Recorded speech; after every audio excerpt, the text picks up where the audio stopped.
So, hello and good evening, everyone. My name is Ricky Pack, and I am an assistant professor in the Department of Drama here at Syracuse University. On behalf of the Department of Drama, the College of Visual Performing Arts Office of Advancement, and my collaborators that you see here on screen, we would like to welcome you all to tonight's virtual reading of Impact Past, Present, Future. So, here we are halfway through our series and halfway through the history of Syracuse University. We are still thankful for the work of Elisa DeCaney and the Committee for the VPA Creative and Research Grant, Kate Hansen from the Syracuse Office of Undergraduate Research and Creative Engagement, or SOURCE. From the VPA Office of Advancement, Tracy Tybel, whose last name I've been mispronouncing this whole time, so apologies, Tracy, if you're there. And also to Mike Granis, who was kind enough to alert me of my error, so thank you very much. We'd also like to acknowledge Ralph Zito from the Department of Drama and Erica Blust from the VPA Office of Communication for all their hard work and support behind the scene to make this reading and scholarship possible, including Renee Yang, who's a current SU drama design student who helped us by creating the virtual backgrounds you see.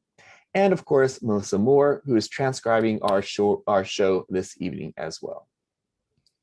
By now, we're probably all pro audience members with theater on Zoom, but just a few housekeeping items before we begin. This evening's reading is best viewed in gallery views, so you might want to adjust your screen right now. The reading itself will be about 35 to 45 minutes long, and then we'll have about 15 to 20 minutes of Q&A, after which will be facilitated through the chat bar. Probably about an hour or so for the whole evening. To access that chat, click the chat icon on the bottom of your screen and go ahead and enter any questions or comments you might have there. The chat bar is the closest thing we have to the live audience feeling, so feel free to use it throughout the reading. As always, we would like to acknowledge with respect the Onondaga Nation, firekeepers of the Haudenosaunee, the indigenous people on whose ancestral lands Syracuse University currently resides. We invite our audience to take a moment to use the link, which is about to get dropped into the chat. Type your zip code into the search and then see whose ancestral lands you currently reside on for a moment of acknowledgement and respect. Feel free to add those names of the nations into the chat as well.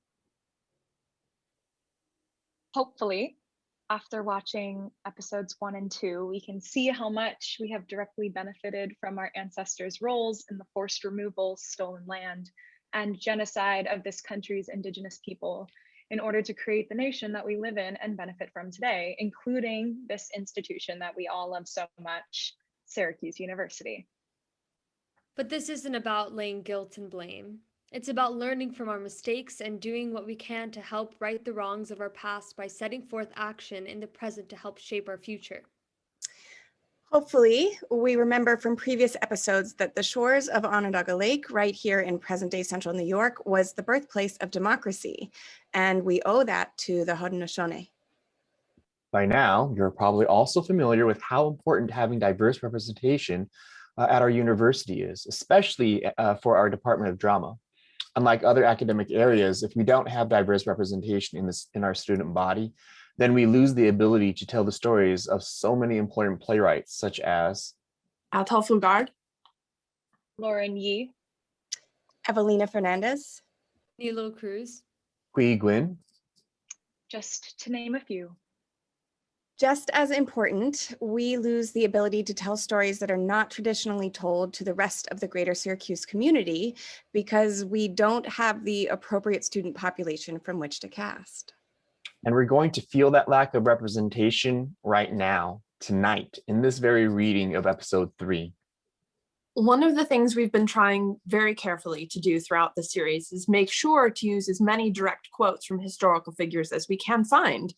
And when those direct quotes come from people of color, we had actors from similar backgrounds to voice them.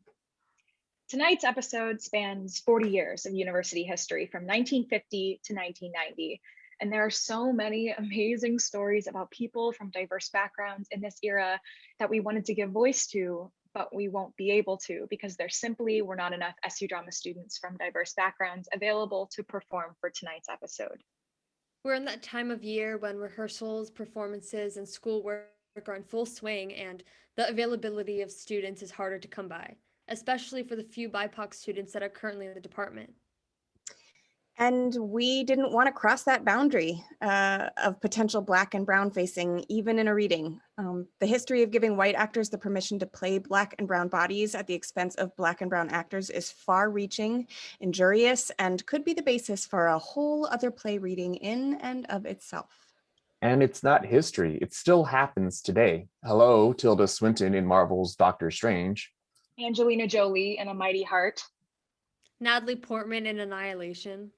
Ben Affleck in Argo. The whole cast of Death Note on Netflix. All of these movies made within the last 10 years and just a few examples of present day whitewashing. So what that means is tonight you won't be hearing as many diverse voices as we would have liked. We'll take note from time to time of when the absence of those voices is especially felt. We had to do a lot of editing in the last couple of days. But hopefully this highlights even more the need to have these diverse voices in our department and the importance of contributing to the Felix E. Cochran Jr. Memorial Scholarship.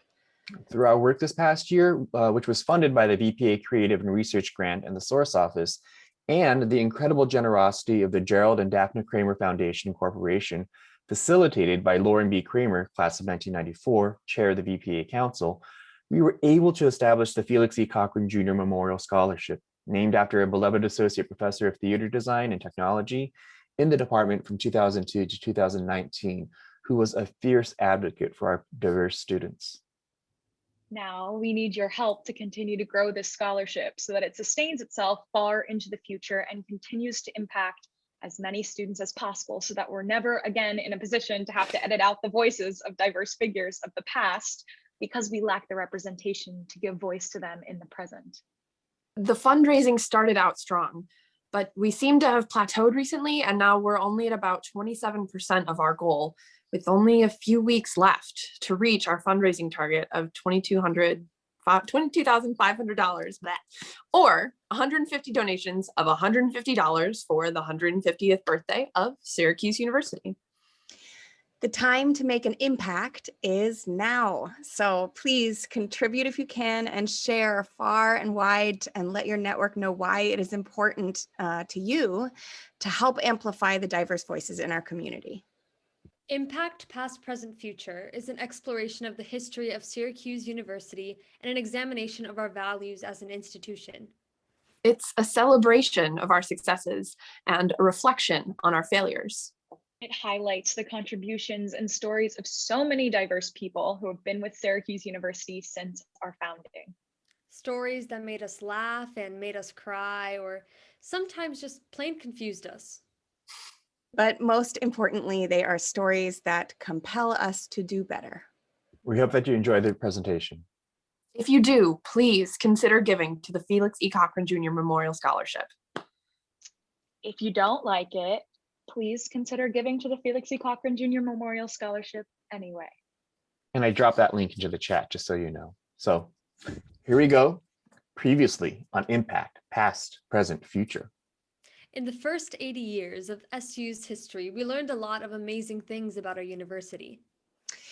From the silly and irreverent, like the old school college chants, alma mater, and origins of kissing benches, to the simply amazing stories of alumni like Sarah Logan Frazier and William Sadat Singh. We learned that COVID-19 was not the first nor the worst plague to hit our community with the Great Flu epidemic of 1918. The importance of the Daily Orange as a voice for the students. But most importantly, we learned that from the beginning, Syracuse University was founded on a belief that our hallowed grounds should be open for all people, regardless of race or gender. And sometimes we have been successful with that, like when we opened our doors to Japanese American students who were interned during World War II. And sometimes we have not, like when we awarded honorary degrees to people who used our commencement ceremonies to voice how those of Japanese descent were essentially savages beyond the hope of ever becoming civilized. With 80 years of history to look at, we've also begun to see patterns of behavior emerge. Like the anonymity of the contributions of our alumni from diverse backgrounds. Yep, like how many of us have ever heard of Sarah Logan Frazier and William Sadat Singh before getting involved with this project? A culture of violence at SU that is sometimes absurd, like the graphophone riots, salt wars, and students brawling deans over diplomas. The forms of violence that are more insidious, like the joke of the discovery of the Onondaga chief's remains on SU grounds, which led to the creation of the school mascot, the Saltine Warrior. And how that led to the appropriation of an entire people's culture as a form of entertainment and even traditions for Syracuse University, like the huge celebration of the Golden Jubilee and the orange racist slur for Indigenous people cut-ups. The Saltine Warrior as a mascot would go on for nearly 50 years, but thankfully we will see the end of that in this episode. So without further ado, Impact Past, Present, Future, Episode 3. From an article by fraternity sorority historian Fran Beck in 2013 and a 2018 article from dailyorange.com. As we covered in the last episode, the origins of the Saltine Warrior were all based on a prank written in the Orange Peel section of the Daily Orange. But from that prank came Big Chief Bill Orange, otherwise known as the Saltine Warrior. For more than 40 years, Lambda Chi Alpha member served as the Saltine Warrior. The tradition came about because a Lambda Chi's father owned a cheerleading camp and made a costume for his son to wear. In the mid-1950s, brothers of the Lambda Chi Alpha fraternity, primarily white men, wore a caricature costume of the Saltine Warrior to football games, according to SU archives. The mascot consisted of a shirtless Lambda Chi brother wearing a fringed leather vest, flannel pants, brown moccasins, a headdress, carrying a tomahawk, and elaborate facial makeup was worn to emulate war paint. The mascot would run around the stadium and chant battle cries to the stands. In 1976, Doug George Canantillo, a member of the Mohawk Nation and vice president of the Hiawatha Institute for Indigenous Knowledge, was a student at the University of New Mexico looking to transfer to a school in the Northeast. He decided to attend SU because of the potential he saw for an innovative Indigenous studies program, particularly because of the university's location in the heart of the Onondaga Nation. George Canantillo goes on to describe the issues he saw about Native American relationships with the university, but we can't give you his voice. In August of 1977, when George Canantillo sat down with Chancellor Melvin Eggers in hopes of discussing ways to remove the Saltine Warrior, the response he received took him a bit off guard. Chancellor Melvin Eggers. I've been waiting for you. I've long been willing to take steps to remove the Saltine Warrior as the university's mascot, but lacked the organized representation needed to act on this vision. George Canantillo and Chancellor Eggers began work on creating a Native American student organization by collaborating with the Iroquois Confederacy. Despite this, support for the mascot continued with the backing of SU alumni. A written statement by alumnus Harry McKinnon Jr. addressed to Melvin Mounts, the vice president of university affairs. Do away with the Saltine Warrior and you will do away with alumni enthusiasm and support across the country. Mounts received statements of support for keeping the mascot from dozens of alumni and organized groups, including the Beta Theta Pi Alumni Association, the Sisters of Kappa Alpha Theta, the Chi Omega Fraternity, and the entire Panhellenic Conference at the university. George Canantillo said he contacted the Onondaga Nation and arranged a meeting between the brothers from Lambda Chi Alpha and Indigenous students. To the surprise of the brothers, they were welcomed as guests. He goes on to describe their meeting with the fraternity brothers, and his words are actually quite profound. We're only sorry we can't give it voice here. But in the end, the Lambda Chi Alpha brothers are in agreement with the Onondaga Nation. It was later announced that the spring semester of 1978 would be the last for the controversial mascot. For the next 2 seasons, a Roman gladiator tried to fill the Saltine Warrior's shoes. He failed miserably and was subjected to taunts and ridicule. After the fall 1978 football season, Archbold Stadium was demolished and replaced with the covered Carrier Dome. In 1980, cheerleader Eric Heath designed and crafted a costume for an orange. It wasn't an ordinary orange. It was an orange with appeal. For 10 years, the orange was unnamed, although the people who wore them had named the costumes. Clyde! Woody. Opie. And finally, Auto. It apparently fit the round, orange-colored citrus fruit like a glove. But a bit more on that in our final episode. Could you even imagine Opie the orange? How embarrassing would that have been? Right? Well, what I take away from this story is how Chancellor Eggers knew having the Saltine Warrior as a mascot was wrong, but was just waiting for someone like George Canantillo to complain to him in person before finally doing the right thing. Yeah, actually, that's another pattern we're seeing develop. The reluctance of the university to do what is morally right until it is pressed into action by its students. And this is an era of some pretty amazing students. From the Daily Orange, freshman edition, September 1st, 1970. Section 4, Sports and Culture. Number 44, Legend of Greatness in SU Football. The year was 1954. A 19-year-old sophomore stood in front of equipment manager Al Zach and asked him for his uniform. Zach asked his name. It was Jim Brown. Zach turned around and tossed an orange jersey to the youngster. It was a number no Syracuse running back had ever worn before, 44. It was given to the Manhasset, New York native, not because he had earned a special recognition, but because he had not. It was during the 55 campaign that Brown emerged as a star, and number 44 first gained All-America honors at the conclusion of the season. Ben Schwartzwalder, coach, comments. The headache Jimmy gave us in 56 was that he became so good so fast that we couldn't keep up with him. Our offense just wasn't tooled to a single individual. He made us change our thinking. Upon Brown's graduation, number 44 was given to junior halfback Tom Stevens, who, like Brown, had not been considered good enough. In 1958, Stevens led the Orange in rushing with a solid 4.5 yard per carry average. Stevens followed Brown into the pro ranks, making it 2 in a row for the number 44. We began to think about the number at this time. We had this kid on the freshman squad who figured to be a factor, and since he had been recruited by Brown, giving Ernie Davis number 44 was the natural thing to do. The Ernie Davis legends are American college football history. His sophomore year, he led the Orange to the Eastern and National Championships, a perfect 10-0 record, and a New Year's Day victory over Texas in the Cotton Bowl. He smashed Brown's rushing record with an amazing 7 yards per carry mark. For the second time, number 44 was awarded All-American honors. His junior year was even better, raising his mark to 7.8 yards. We were ready for him. The experience of Jimmy Brown had taught us to work with a great ball carrier. We built our offense on his shoulders. Davis's senior year was a repetition of the first two. At its conclusion, he became the first Black player ever to win the Heisman Trophy, now on display at Manley Fieldhouse, annually awarded to the finest college football player in the land. When the professionals held their draft, Davis was the top choice of the Washington football team. But before Davis donned their colors, he was traded to the Cleveland Browns for established star Bobby Mitchell.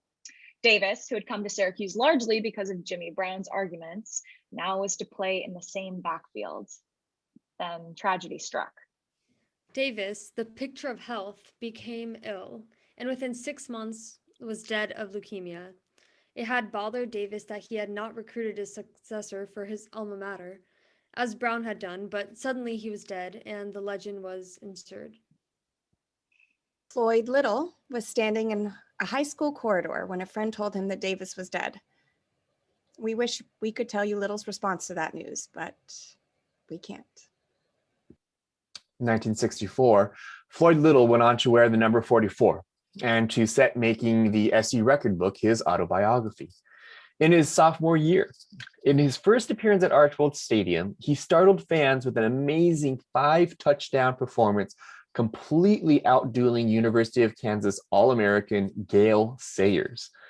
In the process, he earned All-American honors 3 times, the only SU player in history to do so. Number 44 has meaning now. Every time we go out recruiting, for example, kids try to bargain us into promising it to them. How did Floyd feel about carrying tradition on his back? We wish we could tell you that too. It was actually a little surprising.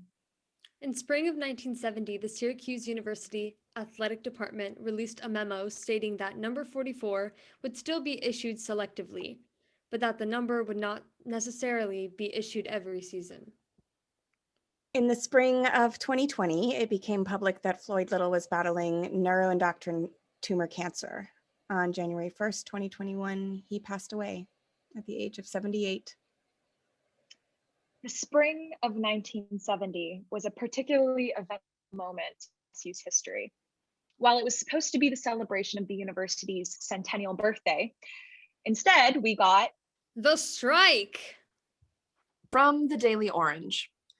One day after 4 students were shot and killed by the Ohio National Guard during a protest at Kent State University, the students of Syracuse University went on strike and shut down the campus. It came on May 5th, 1970, as a part of a nationwide student protest of the Vietnam War.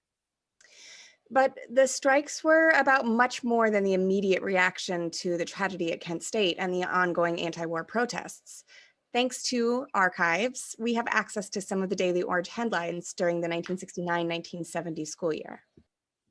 strike, strike for Cambodia, Strike because Bobby Seale is in jail.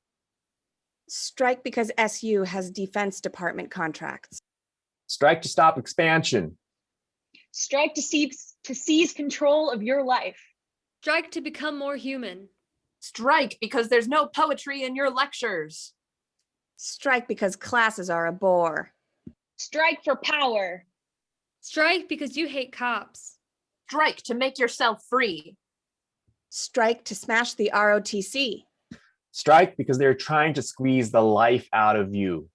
strike, National Student Strike begins today. 4,000 here, protest war, military treatment of Panthers.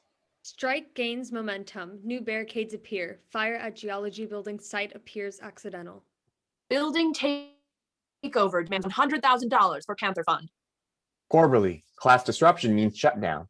Strike committee contests non-negotiability. strike enters second week, attendance low, threats of bombing empties several buildings.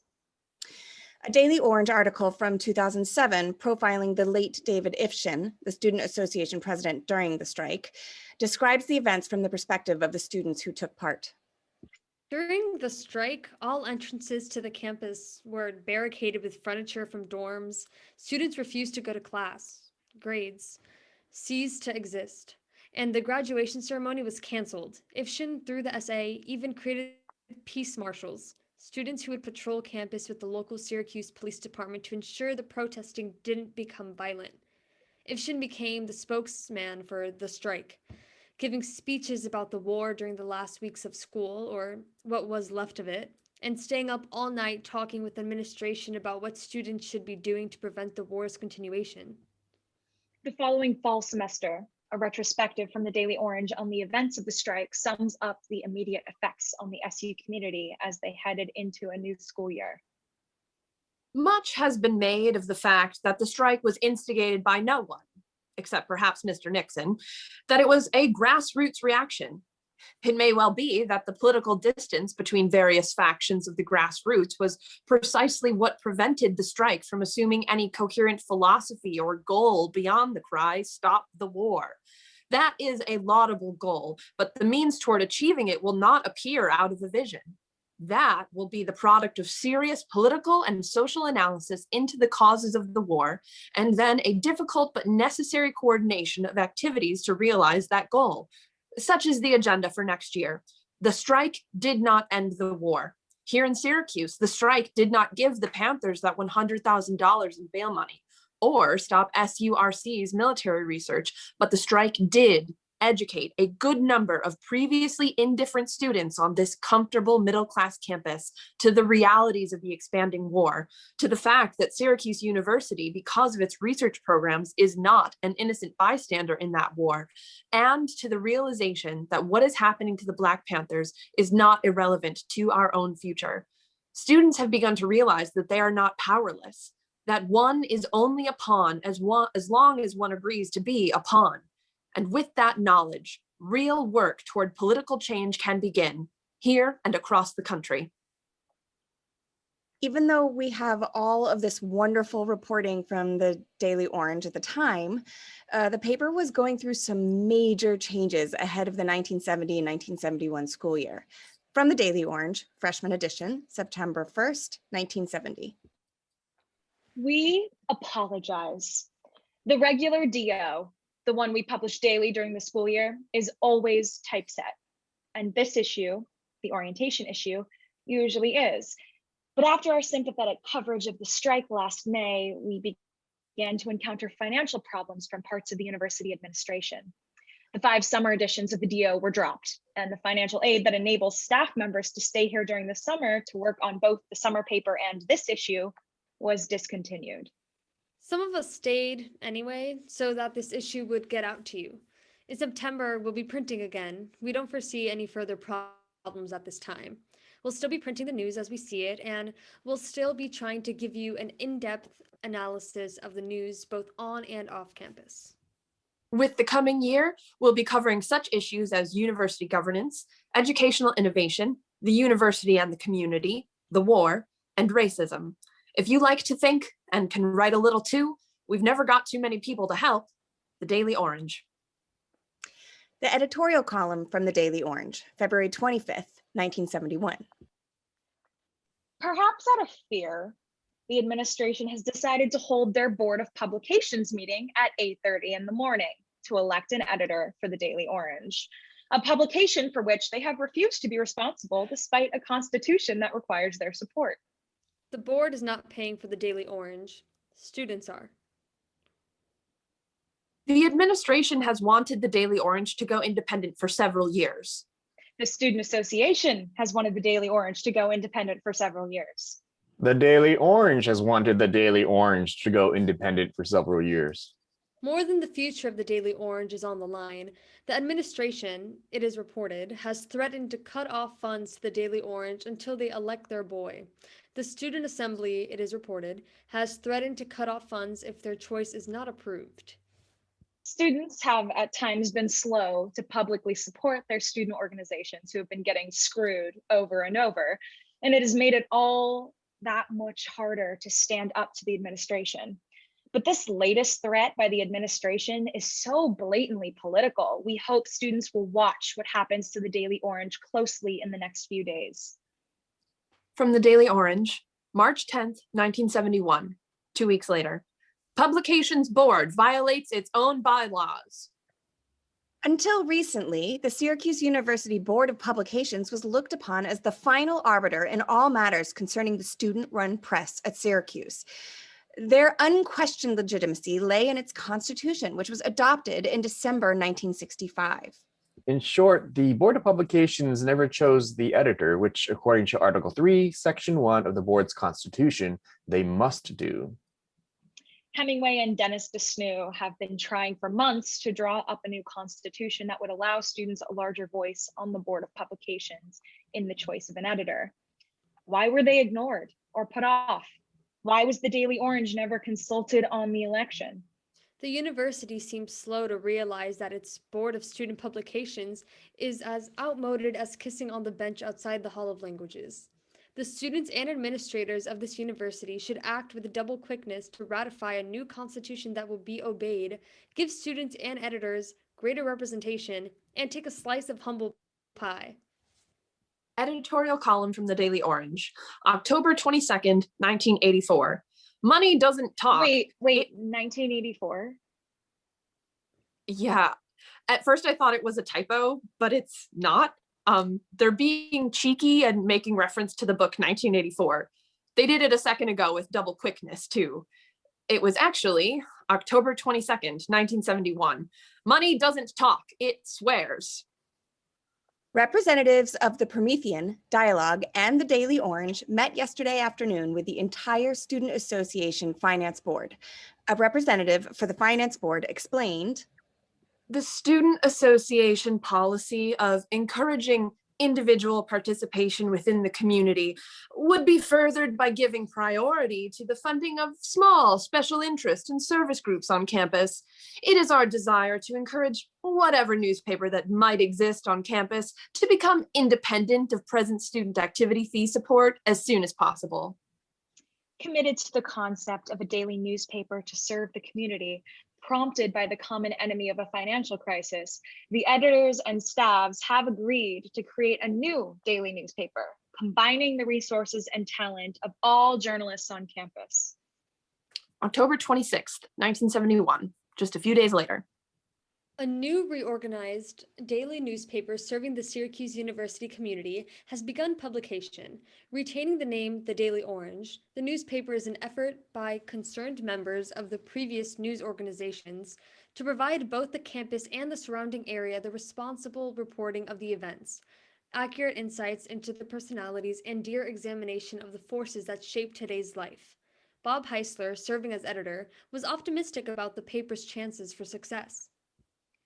We can express our priorities this way. Before people will say, this is right because I read it in the DO, they must be able to say, this is true because I read it in the DO.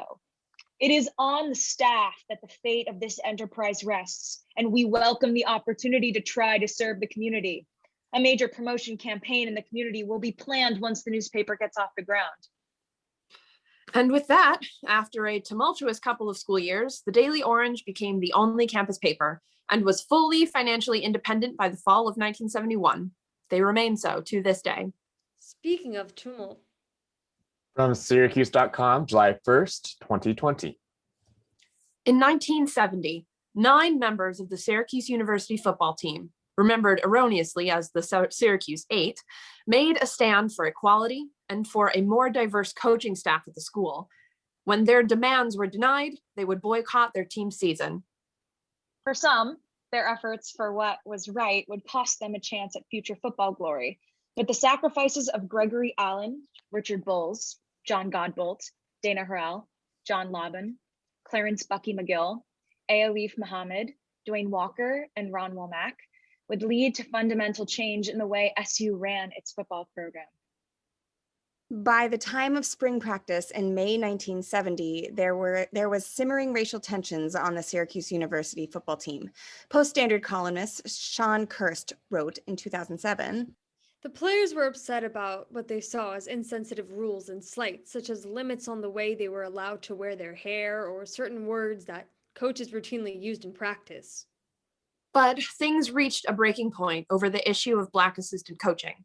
Black players hoped that a Black assistant coach would provide them with a sounding board with which to air their grievances. From the Daily Orange, September 15th, 1970.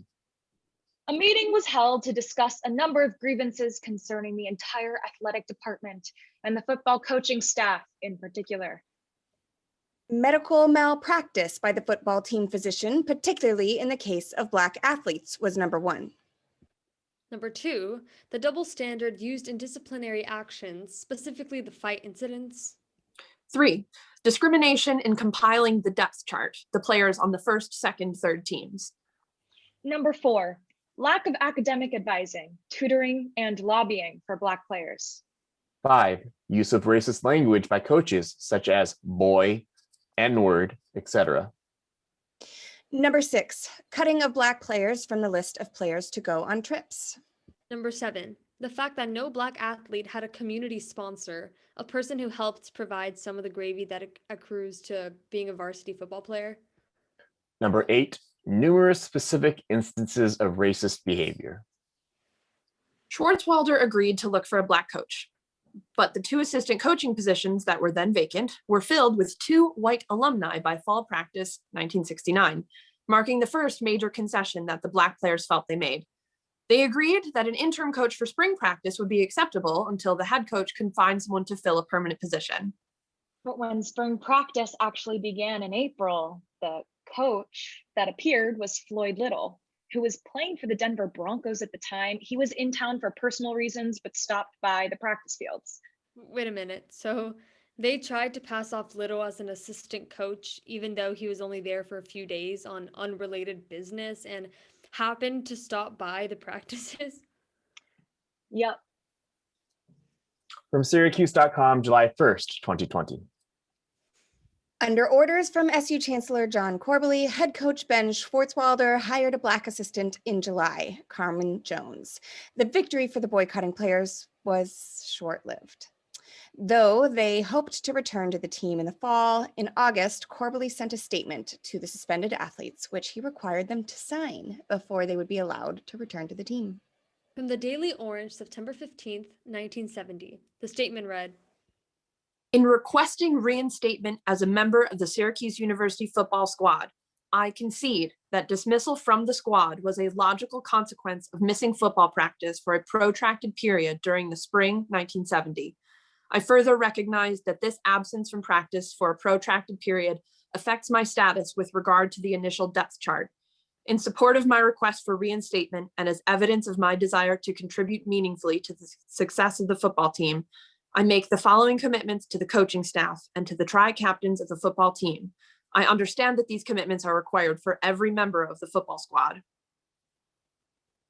The players refused to sign this statement, as they felt it absolved the university of any wrongdoing and instead placed all the fault on the shoulders of the players. That evening, seven Black players attempted to attend the team meeting, but were refused admittance until they would sign the statement. They refused, and Greg Allen walked off the team to join them. Impatient to resolve the issue, Corbally held a press conference and delivered an ultimatum to the Black players. Formal football practice begins at 9 a.m. tomorrow morning. It is obvious that any individual not a member of the squad at that time has removed himself from participation as a member of the squad for the 1970 season. At 9 the next morning, the Black players were nowhere to be seen. The athletic department officially announced their suspension from the team for the season. Throughout the dispute, the white football players have stood staunchly behind Schwartzwalder. "Football is not a democratic society. You do what the coach says and that's it. It's based on discipline." They walked out on us and said a lot of bad things about the team, the players, and the coaching staff. I don't think they should be back on the team. Now, all those guys who practiced this spring have to take them back. They made ridiculous demands. The Blacks were treated as good, maybe better, last season than the whites.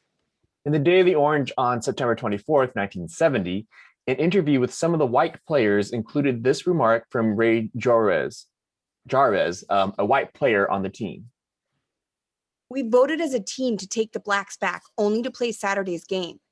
But the statement was released to the press saying that we invited the Blacks back after a team vote and Ben's recommendation.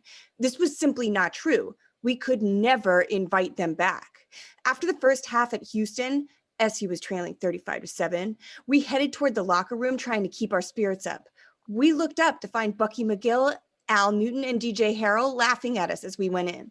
After that incident, it was a matter of pride. We just couldn't invite them back and call them teammates." The next day, a letter to the editor of the Daily Orange from Al Newton has a response that is so amazing, we wish we could voice it here. Essentially, Newton, McGill, and Harrell were in Syracuse during the time of the Houston game and supposed that to draws, all Black people must look like. Schwartzwalder told the Associated Press on September 16th, 1970, "We never were conscious of racism. Our white players didn't feel that this thing existed. They feel that it's a matter of groupism versus individualism. When a group of players miss 16 days of practice, then do not want to come back except on their own terms, members of the squad feel they shouldn't be on the squad. And it wouldn't matter if they are Black and white." From Syracuse.com, July 1st, 2020. Away from the field, Syracuse University created a committee to investigate its athletic department. After a 10-week study, the committee concluded in December that racism in the Syracuse University athletic department is real, chronic, largely unintentional, and sustained and complicated unwittingly by many modes of behavior common in American athletics and long-standing at Syracuse University. A 39-page report released on December 9th, 1970 said that the athletic department showed an unwarranted insensitivity to attempts by Black players to question offensive treatment and criticized the long-standing authoritarian role of head coach Schwartzwalder.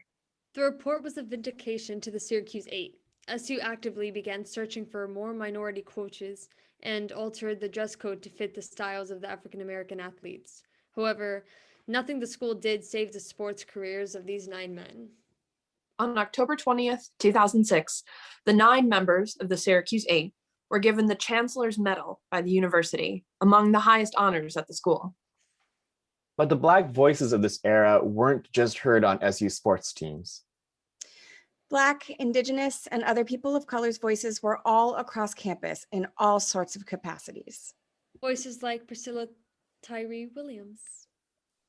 Priscilla Tyree Williams, class of 1986, is the first African-American woman to have graduated with a civil engineering degree from Syracuse University. Today, she oversees the implementation of the Capital Improvement Program for the city of Raleigh, North Carolina, Construction Management Division, as the city's construction projects administrator. She is an ardent supporter of the College of Engineering and Computer Sciences, who has generously given back to the college for the past 10 years. But if you'd told her when she was an 18-year-old college student that her relationship with the college would eventually be so strong, she would have her doubts. As a sophomore, Tyree Williams recalls Emeritus Professor Mendel informing their CIE 271 class that his father had cancer. Tyree Williams was moved by the pain her teacher was feeling and sent him an Easter card with some words of encouragement, only to learn, to her embarrassment, that Professor Mendel was Jewish. Her kind gesture was the start of a special relationship. That summer, Tyree Williams' own father was diagnosed with stage 4 pancreatic cancer. We wish we could tell you how the kind words she had for Professor Mendel and his family and how they bonded over this horrible trauma, but we can't. Sadly, the following January, her father lost his battle with the disease. Tyree Williams called Mendel, and he went to work registering her for all of her classes. When Tyree Williams returned to campus, she relied on Mendel, her peers, and Professor Sam Clements for emotional and academic support. Despite the highs, the lows stood out for Tyree Williams for many years. Then came an out-of-left-field invitation that changed everything. She was invited to speak at the Coming Back Together event, which is a reunion for African American and Latino alumni, but would only accept it if she could speak openly and honestly about her experiences in school, the good and the bad. The terms were accepted, and Tyree Williams was able to voice her experiences while also learning about the progress the college had made since her graduation to support and retain students from underrepresented backgrounds. The experience at Coming Back Together helped inspire Tyree Williams to establish the Dr. James A. Mandel Prize for Academic Achievement, along with fellow alumni John Ricks, class of 75, Colin Danville, class of 80, Clyde Forbes, class of 76, and Winfred Battle, class of 81. The Mandel Prize is the first award established by alumni of color in honor of a Syracuse University faculty member. It is awarded annually to a graduating senior in the Department of Civil and Environmental Engineering who is an active member in SU's National Society of Black Engineers. Today, Tyree Williams praises the college's efforts, including the Nick D'Onofrio Scholars Diversity Program, which provides an annual cohort of students with student support, research opportunities, and camaraderie to encourage a high level of retention. For the college and the participating students, the program has been a resounding success. And then Tyree Williams has this beautiful story about how her work in civil engineering touches every aspect of a person's life. We wish we could share her words with you tonight, but we can't. It's really a shame we can't share her words and her voice with you, but it's not just limited to Priscilla Tyree Williams. Or the Syracuse 8. Or the proud men who wore the number 44. Or the Indigenous people who played a crucial role in ridding our school of the Saltine warrior effigy. As we've gotten closer and closer to our current timeline, there's been more and more information. There were so many stories that we wish we could have included in this episode, like how Hendricks Chapel hosted Allen Ginsberg and his father, Louis Ginsberg, to, quote, read their poetry, spout obscenities, cry, and get mad at each other in 1970. John DeVoe becoming the first African-American president of the men's student government in 1958.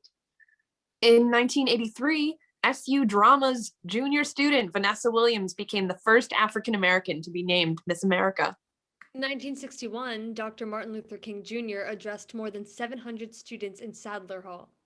And of course, the heartbreaking story of the bombing of Pan Am Flight 103. This one hits especially close to home in our department, as there were several students from the Department of Drama returning home from their London abroad fall semester. There is one last story that we can share with you tonight, though. The Changing of Our Alma Mater, from Syracuse University Magazine, Volume 2, Issue 3, 1986, Article 3. Dale Tussing, professor of economics, writes of his experiences coming to Syracuse University as a graduate student in 1958 and learning that the Syracuse alma mater shared the same tune as his high school alma mater in Berkeley, California, which he knew to be based on Cornell's alma mater.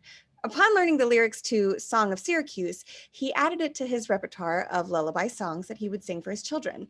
Only there was one problem he ran into while singing to his daughters. The last lyric of the song went, "May thy sons be leal and loyal to thy memory." Of course, he didn't feel great about singing this to his daughters, so he experimented with some changes until finally landing on, "Loyal be thy sons and daughters to thy memory." Professor Tussing. When the women's movement arrived, I waited expectantly for the university quietly to change the words that, as the 1960s gave way to the 1970s and the 1970s to the 1980s, seemed more and more anachronistic. But the university made no such moves to change the lyric on its own, so Professor Tussing took matters into his own hands, introducing a resolution to the University Senate, which eventually led to an official change to the alma mater, honoring both the men and women of Syracuse University as we know it today. Side note, our research uncovered that both the writers of the Cornell and Syracuse alma maters, and in fact, basically all college and university alma maters, are actually based on a song that was popular in the 1850s called Annie Lyle, written by Henry S. Thompson, a Massachusetts-born songwriter. "Pure as the forest lily, never thought of guile, had its home within the bosom of sweet Annie Lyle. Wave willows, murmur waters, golden sunbeams smile. Earthly music cannot waken lovely Annie Lyle." Henry S. Thompson was a widely famous and popular blackface minstrel performer during his time. Oh, Dang. So the tune of our alma mater, and basically all alma maters, is based on a song written by a white guy who dressed up in blackface for a living? Yep. I don't even know what to do with this information. Insidious.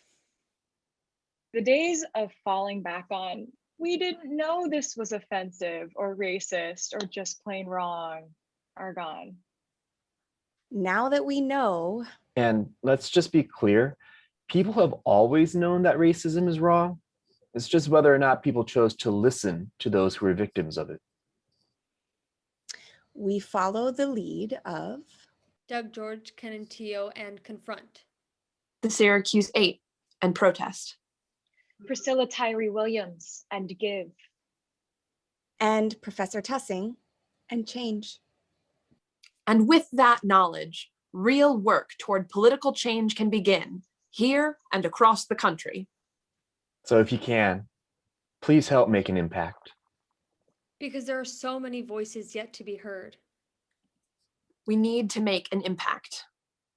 Make an impact. Impact.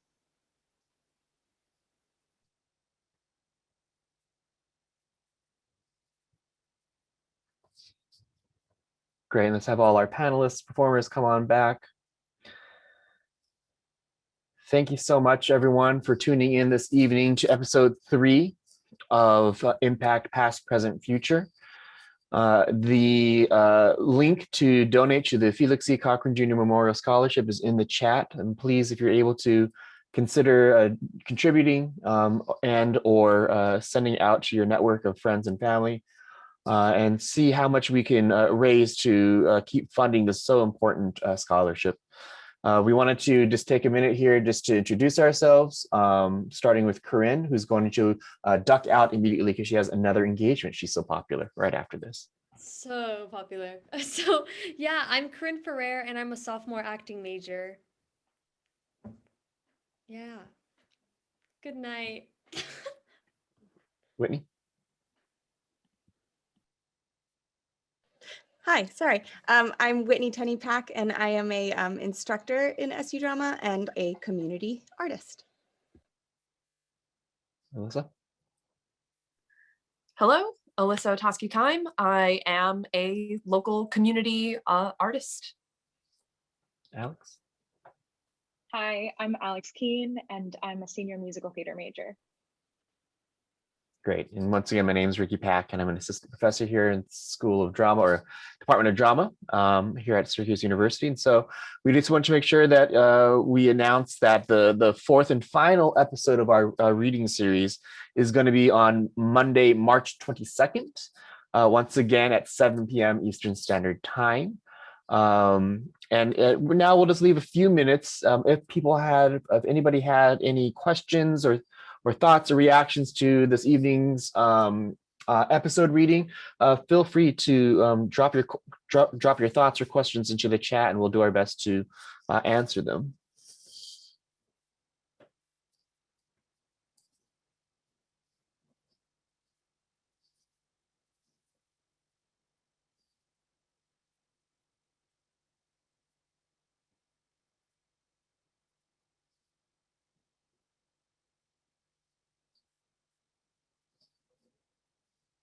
Okay, so it doesn't look like we have any questions this evening.